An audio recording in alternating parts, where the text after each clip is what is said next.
The function of negative student behaviors in schools. Why do kids act out? There is always a reason for problem behavior. The purpose of the behavior is important to understand if you want to change the behavior. Student behaviors are typically due to trying to gain access or to obtain something or to avoid something. Examples of obtaining something or gaining access include attention-seeking behaviors, gaining access to preferred items such as Chromebooks and iPads, or even things like snacks.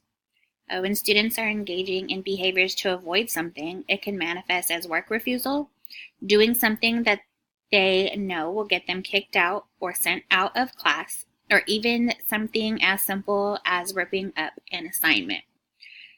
The reason kids typically act out this way is because they have learned that by doing these things, they can get what they want. So, if a student is in a classroom with a teacher and they know that this teacher doesn't allow hats in the classroom or to wear hoods or the use of certain language, and the consequence for doing those things is getting kicked out of class, well, if the student doesn't want to participate that day, then they know exactly how to get what they want from that teacher.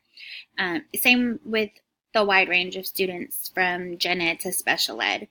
Their behaviors in the past have gotten them access to what they wanted and what they needed.